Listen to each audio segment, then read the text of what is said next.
All right, folks, good morning. It's a beautiful morning here.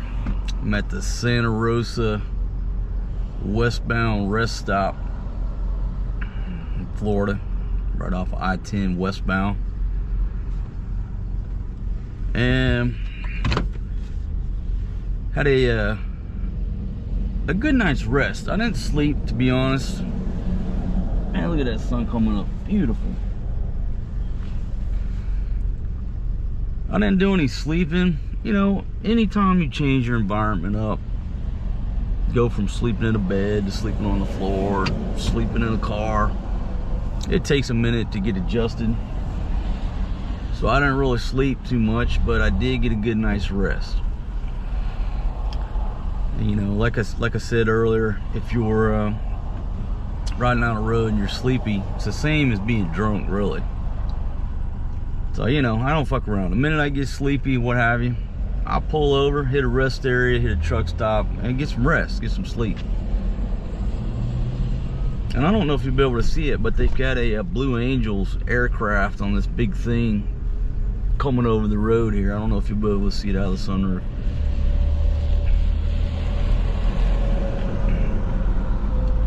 But yeah, so I spent the night, I don't know, probably 11:30 till, what is it, 7 o'clock in the morning. So I mean, I spent the whole night there.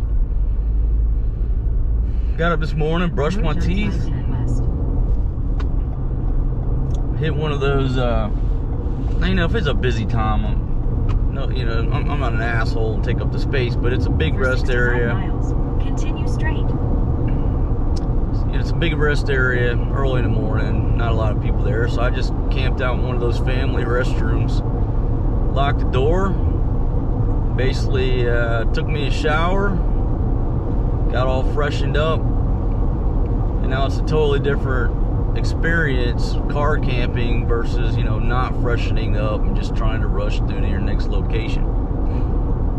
So I feel like I got to, you know, I feel like I just had a night in a hotel. I'm fresh, ready to go, crisp. You know, changed my clothes. Everything is good. Life is good. So now it's time to head out to my next destination on this little road trip. I want to thank everybody for joining me. And just a note on this road trip is not scripted. It's not planned. I looked at a map of the U.S. and just kind of thought about it for a minute, and I'm like, you know what, I'm not scripting this out. I'm headed west, I know that, but other than headed west by way of, I don't know how many waypoints there's going to be, but this is not scripted. I just know at some point I'm going to end up in Hollywood. That's the plan, and then from there we'll see where the wind blows. If you're not a subscriber on my channel, folks, bottom right hand corner of your screen, if you'll hit that Overstay Road sign, click that bell, get on board with my channel, I certainly appreciate it. You guys can ride along with me on my adventures through life. Man, somebody done lost a big old bag of clothes. No, it's a tub, a big pink tub of clothes on the side of the road over there. Okay, we're rolling over the Blackwater River. Beautiful views up here from the cockpit of this F-22 stealth fighter jet. Yeah, entering Escambia County. Over water here. It's beautiful views. Water as far as the eye can see. Got the bomb on me. Folks, about to roll through Pensacola, Florida. I'm not stopping in Pensacola, but Pensacola brings back some memories way back when. I'm talking 1980, 88, 89.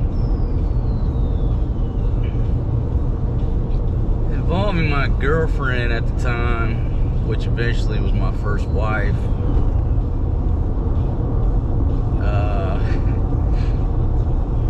How do I put a long story short? Hell, goddamn, we were teenagers. But basically, I came down here and picked up my girlfriend. It was almost looking at a kidnapping charge. And fuck, we're goddamn, you know, just dumbass teenagers. But yeah, I picked her up in the middle of the night. She rolled out of the hotel room, staying with her parents. You know, jumped in the car and we rolled. You know, and I guess looking back on it, I mean, I could have gotten in a lot of trouble for doing that.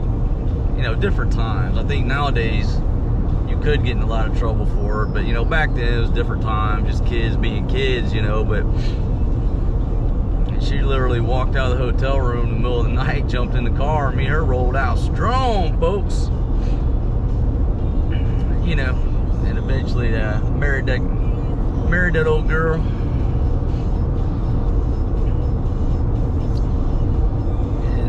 She's a mother of my first son, so we had some good times back then. Much as I rag on that old bird for her actions later on in life,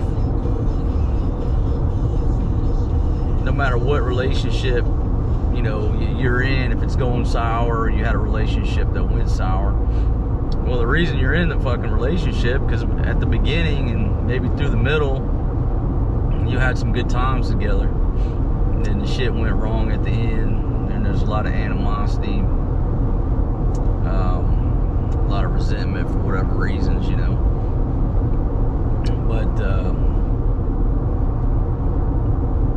and we got 5-0 rolling up on me strong, and it's just cut down to 60 miles per hour. So we will back off the hammer down to 60, especially since 5-0 is coming up here in the hammer lane.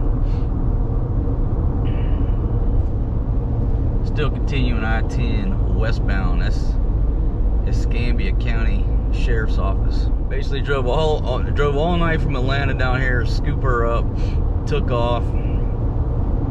Anyhow, that's my memories of Pensacola.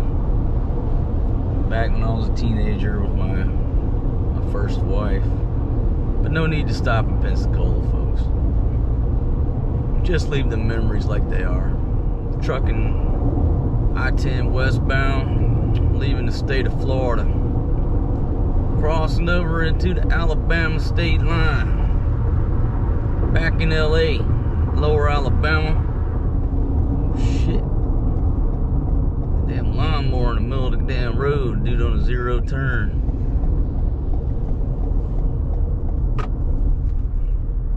Yeah, so we'll pull in here and set the waypoint. See cars, trucks, cars, trailers. Man, this rest area is okay, but it ain't nowhere near that Florida rest area. Everything's nice in Florida. I mean, the taxes are higher. There's some downfalls, you know, to that side of it, but the good side is, you know, this rest area, it's nice and it's quaint, but it looks like it was built back in the 80s. Maybe I'm exaggerating a bit, but that one in Florida is nice. I highly recommend that one. Alright, so let me just set this waypoint. The way it's going, I assume we're going underwater, but I'm not certain of that. I say yeah.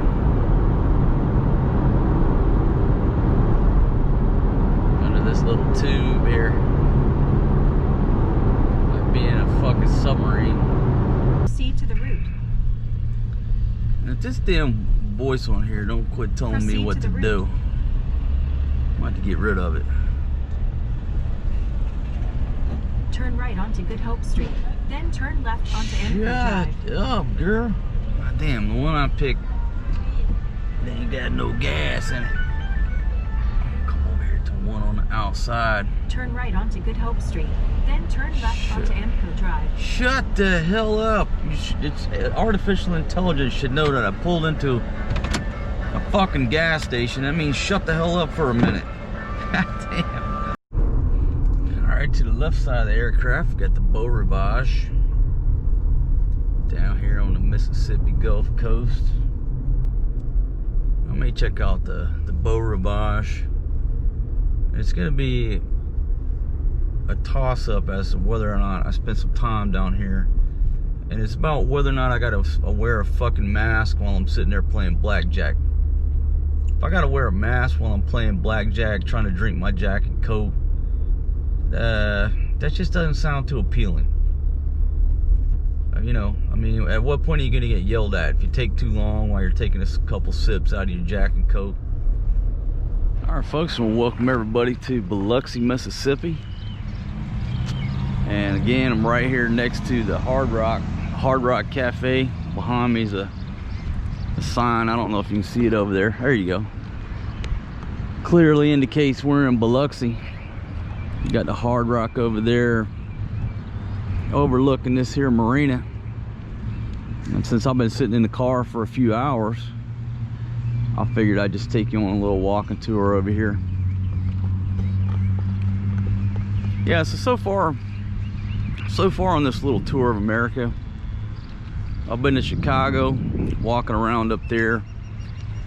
You know, maybe 30% of the people wearing masks, but everybody's out going to the parks.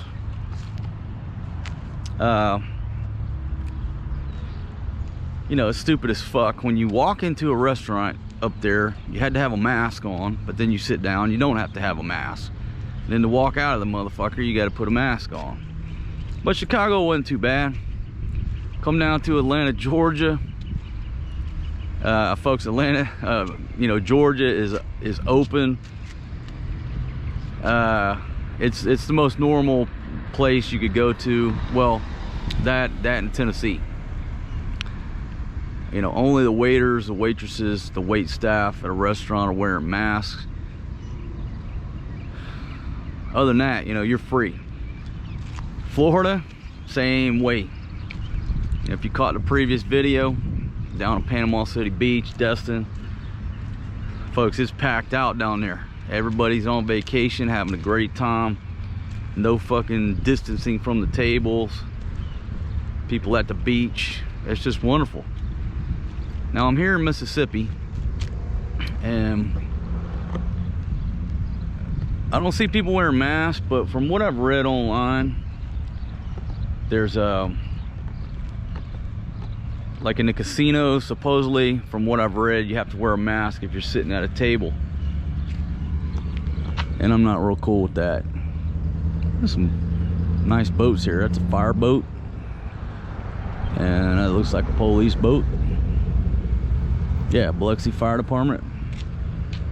That's pretty cool. Those are nice nice setups there. They got a lot of money in those boats.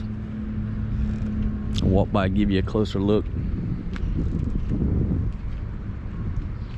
See what I mean by this water? This definitely ain't Panama City water. This boat's called the Admiral Dewey. Oh my goodness, see what's hanging off the back of this thing here.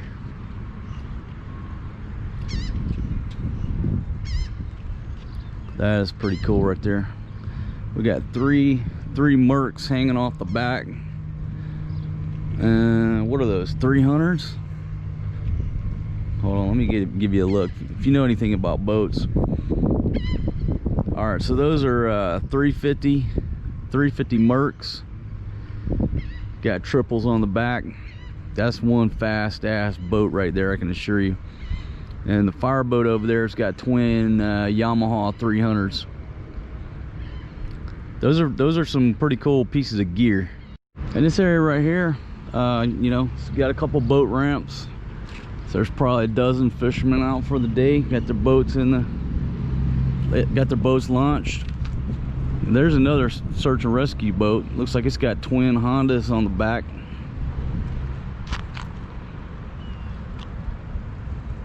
Now, I've been meaning to stop by Walmart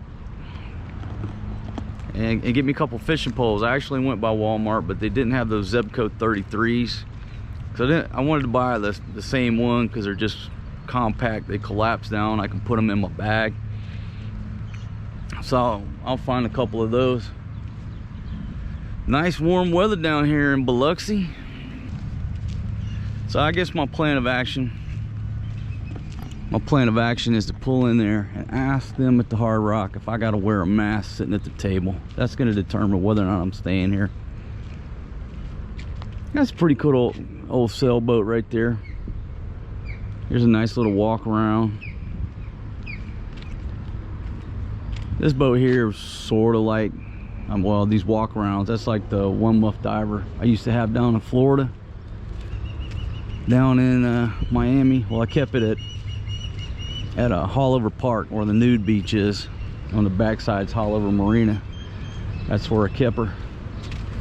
The one muff diver. Captain and or ship subject to go down at any moment. When the ladies get on that boat, we get out, you know, 20-30 miles offshore. The clothing, I don't want to say clothing was optional. It was mandatory. No clothing on the one muff diver. Just out there fishing, getting some sunshine, butt ass naked, catching mahi, listening to Jimmy Buffett, Bob Marley. Good times back then, my friends. Good times. So, you know, it's cool, you know, checking out the changes here in America with the attitudes, social dynamics that have changed. But, you know, so far as the protests and all this stuff, I haven't experienced any of that. Zero. So how many states is this?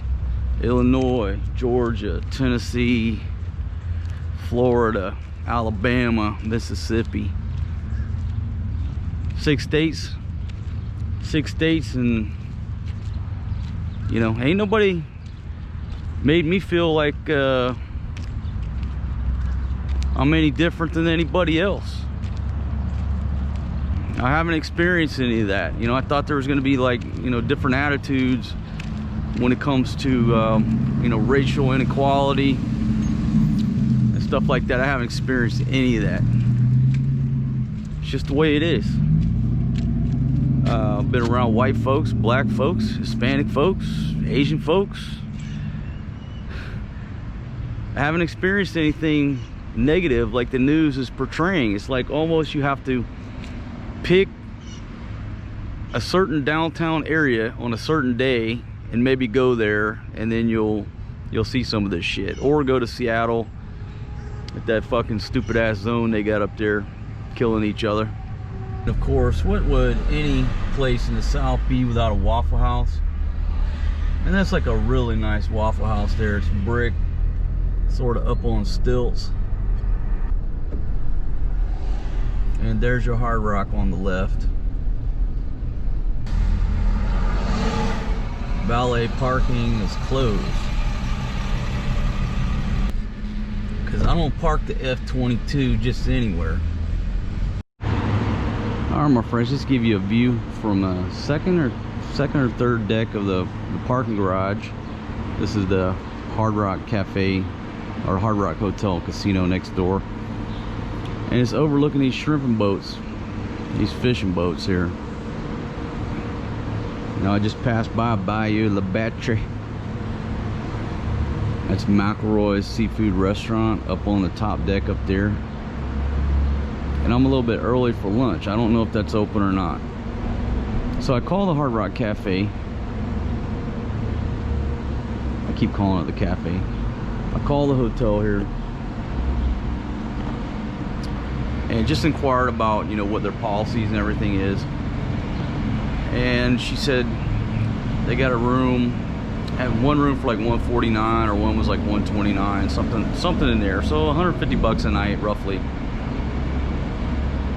But she said the casino floor is operating at 50% capacity. And she said, you know, which means at peak times there may be a line to get in, just to get onto the casino floor. And I said, are you requiring masks? And she said, not yet, but they're strongly encouraged. And when she said not yet, I guess maybe there's an order about to come down to say you have to wear a mask. I'm just speculating. But, you know, her reply was not yet. And I appreciate her honesty. And so I said, I thought about it. I said, you know, peak times, I mean, imagine, you know, you get dudded up 6, 7 o'clock at night, you want to stroll down there, and then you've got a rush from not only the hotel guests, but from, you know, the general public just coming to gamble. I don't want to stand in line for however long that is just to get onto the casino floor. Now, I understand they're doing what they got to do. She said there's a maximum of 3 players per table, and then every other slot machine is blacked out. So there's, you know, distance between the slot players. All right, I understand they're doing, you know, what they been instructed to do, whatever they've been told by the authorities. And I'm appreciative that I don't have to wear a mask. So I'm tempted to go, but I don't want to sit in my room and try to get all these videos uploaded, then, you know, get all dudded up, get done with my work, and go down there, and only to find that there's a fucking line. And I'm not saying there is.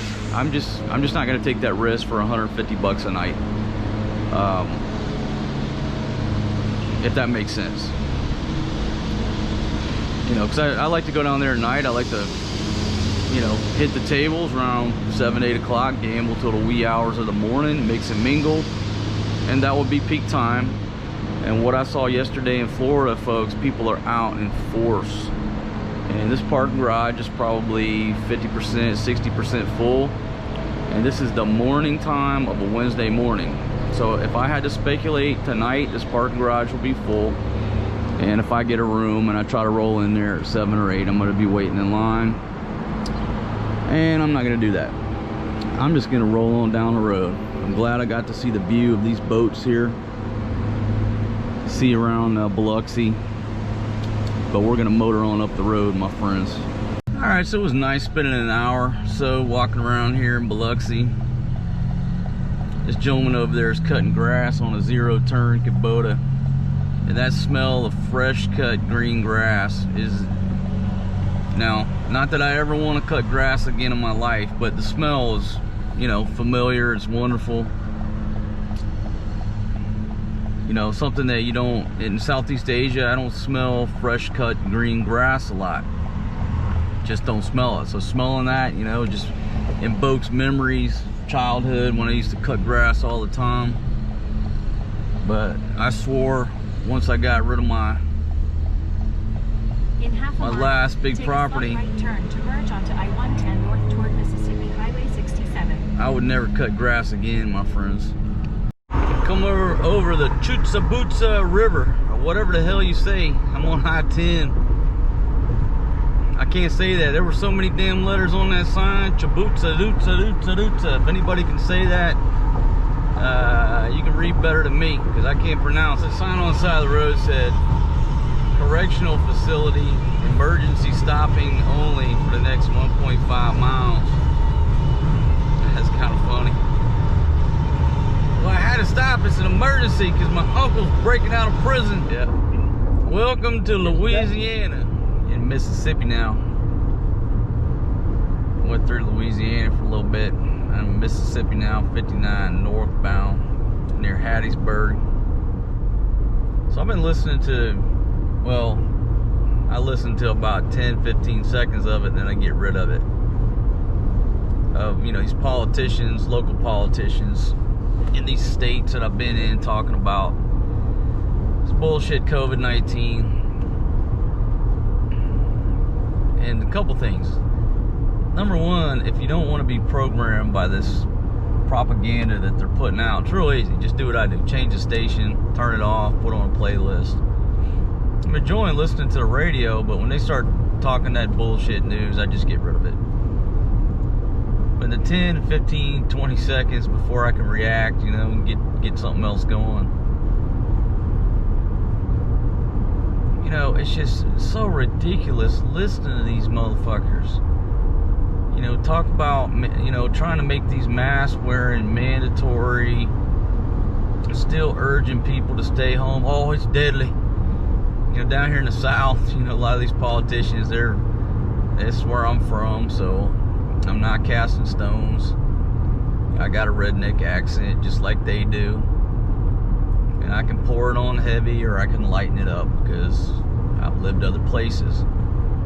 But a lot of these folks down here ain't never lived no other place. and all they know how to do is talk like, you know, well, like most of my relatives. So I'm not casting stones. I'm a fucking redneck. I'm from Mississippi. I've lived in Texas, Alabama, Tennessee, Georgia, Florida. So don't think I'm casting stones at rednecks. I'm a certified fucking redneck from a dirt road in the backwoods of Mississippi. But it's just, I just want to talk to them and say, come on, stop it. This thing's still out there, folks, and it's deadly. Where's the fucking bodies at? Where are the fucking bodies? Where are the overflowing hospitals? Where are the fucking ambulances riding up and down the road, lights and sirens? I ain't seen but 3-4 ambulances since I've been here, and that's all been due to motor vehicle crashes. I saw one hellacious crash going to Nashville. Motherfuckers were towing like one of them small U-Hauls, and for some reason got sideways and went off into a tree. They had the whole interstate shut down. And those folks were in bad shape. I saw ambulances coming for them. Where the fucking ambulances at taking damn COVID-19 patients because they're dying? Listen, I'm not saying people ain't dying. I'm not saying that. People die from the flu every year, and a number of other viruses and bacteria and illness. Initially, this COVID shit, we didn't know what we didn't know. It could have been MM88 and wiped everybody off the planet. Folks, we know by now this is not fucking MM88. This is not the bird flu, H5N1, highly pathogenic avian influenza. That's some scary shit. 40 to 60% kill rate. Luckily, it's not easily transmissible by humans. That's fucking scary. MM88, an imagined, fictional virus on the movie that I did a review on. That's a global killer. SARS coronavirus 2 is not a global killer. Could it mutate and get worse? Well, obviously it could. But it's still no reason that we keep the fucking globe shut down and make everybody wear a fucking mask to the detriment of their health at this point. You know, and to hear these redneck local politicians, it's deadly, folks. I urge you to stay at home. We had 300 new cases. So, what if you had 300 new cases of the flu? You gonna make people wear a fucking mask and stay home? No. If you come up and you tell me we got 300 new bodies at the morgue, please stay home. Well, you probably ought to we probably ought to start listening. There's 30,000 new cases. Where's the fucking bodies at? So what? 30,000 people got it, and all but 10 fucking fully recovered, just like the flu. It's deadly. It's still out there, folks. Yeah, and it's always gonna be out there, motherfuckers. Alright? I'm trying to help you, because you sound so fucking stupid. Listening to that bastard Fauci up there, it's gonna be bad. Let me let y'all in on a little secret. Fear makes money. Fear will motivate people into doing something, remaining neutral or quiet, silent, or to not taking action. Fear makes money. If people aren't afraid, they don't buy things, certain things, okay? Or they do buy certain things that people don't want them to buy. So you have to have this propaganda to spread the fear. And for these jackasses looking at the data, you know, any fucking small town mayor, county administrator, state governor, where's the fucking bodies? Where nobody's talking about ventilators anymore. You know why? Because they fucking manufactured thousands of them and they don't fucking need them. Where's the bodies at? Show me the fucking bodies. If you come across and say, we had 5,000 new cases and 4,900 of them are dead over there laying in the graveyard, folks, we better start listening. My point is, this is not MM88. It's not the bird flu with a 40 to 60% kill rate. You know, MM88 on the movie had about 100% kill rate. Alright, this is a fucking just new part of life. It's still out there. No shit, motherfucker, and it's always gonna be out there. Okay? You want new coronavirus cases? Just start testing people at random. You'll have new coronavirus cases. This winter, when the flu comes around, just start testing people for SARS coronavirus 2, COVID-19. You'll get more cases. You want the numbers to go down? Stop testing people. Simple as that. But just listen to this shit on the radio. My God. You know, I'm just glad to be in the South. Well, let me shout out to Chicago. I'm glad to have flown into Chicago. Nobody's fucking with me about being quarantined. Maybe 30% of the people wearing masks up there. You can get a bite to eat, walk around the park. You know, no problems with Chicago. You know, there was still a little bit of rules, whatever, but I didn't feel like it was too harsh. Looked like it was on the way to being reopened. Didn't really severely impact my life or my freedom. Had to wear a mask in the airport. That was about it on the fucking plane. Unless you open up your fucking water bottle and act like you're drinking. If you act like you're eating or you're drinking, you don't gotta wear a mask. Stupidest shit in Chicago is I had to put a mask on to walk from the door to my table. Then you can take the mask off.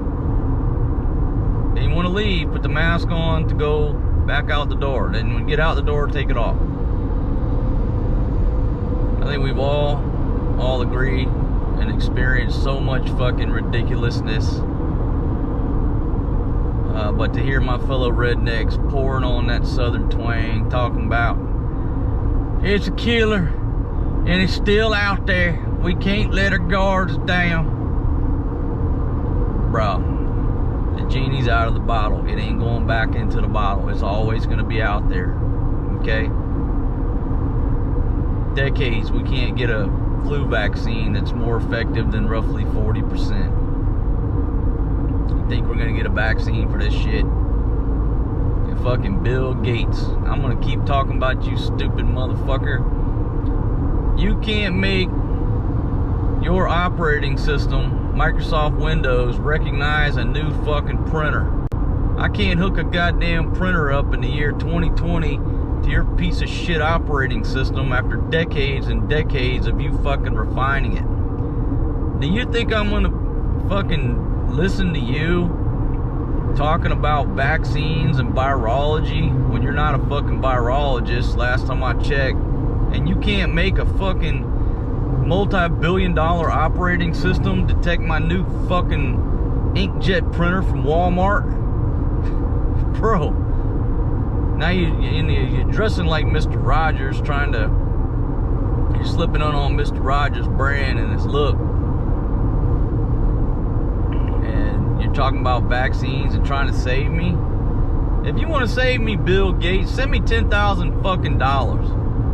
Then I'll start listening to you. If you really care about my life so much that you want to develop a vaccine and force me to get it, send me $10,000 a month. Then I'll know you fucking care about me. You got enough money? Until then, it don't make no sense that you care about me, random Joe Blow on the fucking street trying to live his life. That defies logic why you're so concerned about me taking a fucking vaccine that I don't trust, and I don't think nobody else on the globe does. Just give it to the fucking sheep who are not going to question your stupid ass.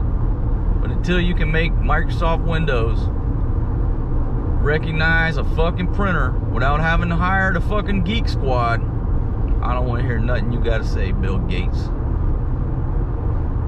All I got to say about that. It says, if you text and drive, you get counted out. Hashtag Census 2020. Another ineffective marketing message. Do you think I give a fuck about the census?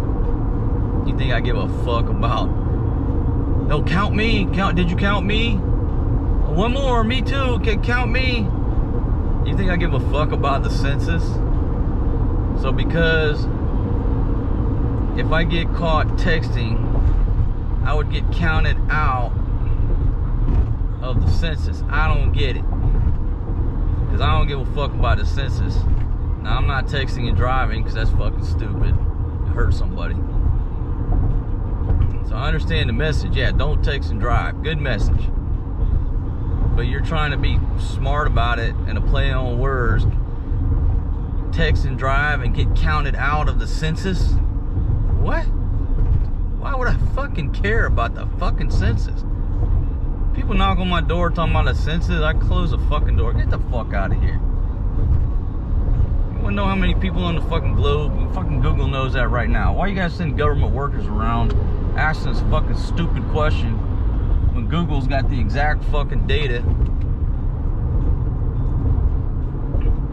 Somebody come to my door. Well, somebody came to my hotel room door. I'm with the census trying to count. Yeah, I got 82 kids in this room. Fucking 34 wives. Count me twice. Don't give a fuck about no census. Just don't fucking text and drive. How about this? If you text and drive, it's gonna cost you $8,200 when you crash that piece of shit car you're riding in. Your insurance gonna go up. Don't text and drive. Fucking talking about some fucking census. Who the fuck gives a fuck about the census?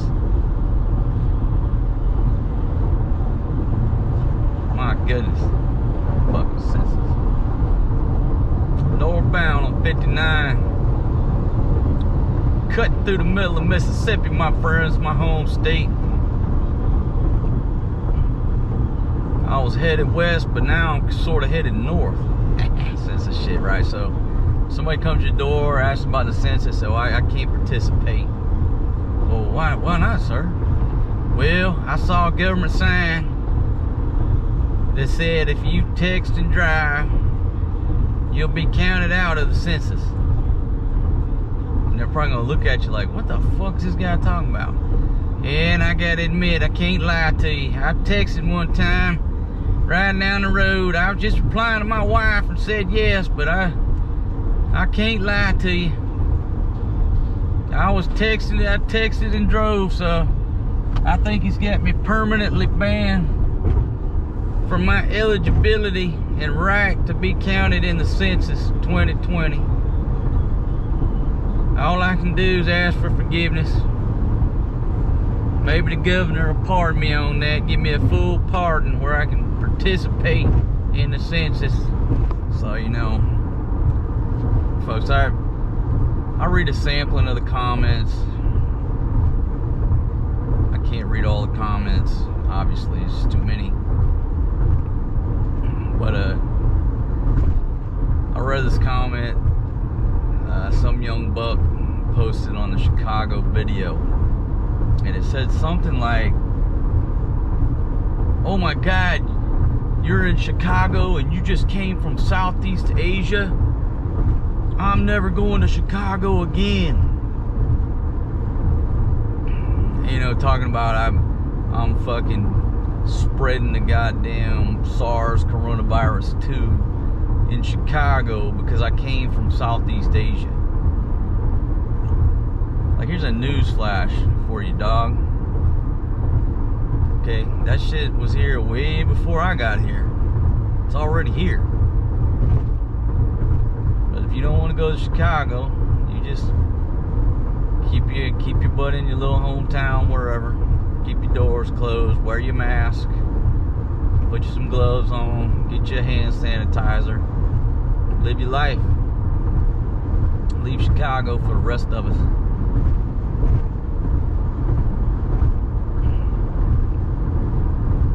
You know, in the Philippines, in the middle of this lockdown, this enhanced community quarantine. My buddy was sending me screenshots from Flight Radar, Flight Tracker, whatever the hell it was. Direct flights from Wuhan to Manila. I'm like, is that fucking real? He's like, I just looked in whatever it was, whatever Flight Tracker program he was looking. Direct flight, Wuhan to Manila, right in the heart of the lockdown. Doesn't matter. The shit's already global, my young friend. It ain't make a damn bit of difference if this dog came from Southeast Asia. And I'm here now. It's already here ahead of me. But thanks for the comment. Appreciate that. Somebody's double wide going down the road strong. Was it both sides? Yeah, both sides of it. Some redneck's getting a new trailer. Shout out to them. Folks, I grew up in a trailer. I feel quiet at home in a single wide trailer. And to be honest, I'd rather have a single wide than a double wide. Double wide is just too big and too nice. I like just a single wide, 2-bedroom trailer, bedroom at each end. I feel quite comfortable in a single wide. Double wide just too big for me, too gaudy. But you know, you got a big, nice double wide. That means you made it on Highway 45 northbound. About the middle of Mississippi, in the vicinity of Columbus, Mississippi. Went by that road crew back there. They're not a construction crew, they're just mowing the grass. And it's convicts out there in stripes, prison stripes. I don't know if they're out of Parchment or where they're out of, but you gotta love Mississippi. Still put your ass to work. Got about 12 of them out there, I guess, working on that bush hog. Prison stripes. Gotta love it. Every one of them bastards should be working. We get no fucking free ride off of our tax money. Up in a goddamn prison watching a fucking big screen TV with air conditioning, complaining that the conditions aren't right. Put the motherfuckers out in the goddamn hot Mississippi sunshine cutting fucking grass where the taxpayers don't have to. That's how you pay back your debt to society, if they want to call it a debt. Cutting that grass over there. Smells fresh cut grass in the air, my friends. Obi Trice, real name, no gimmicks. Cornfields, far as the eye can see. Beautiful corn out there, my friends. I stopped back there at that gas station. I think it was called Love's. I think it was a Love's. $1.64.9. Is that right? That's cheap. $1.64.9. Gas here in Mississippi is cheap. Yeah, that's $1.67 over there. Man, what a great time for a road trip. This cheap gas. My goodness. Getting great gas mileage from the F-22 stealth fighter jet here. A little bit of cloudiness going on, occasional little shower. Just enjoying riding through the Mississippi countryside. Little Mississippi towns here. I'm in the town of West Point, Mississippi. You know, just coming through. Still on 45, pushing northbound.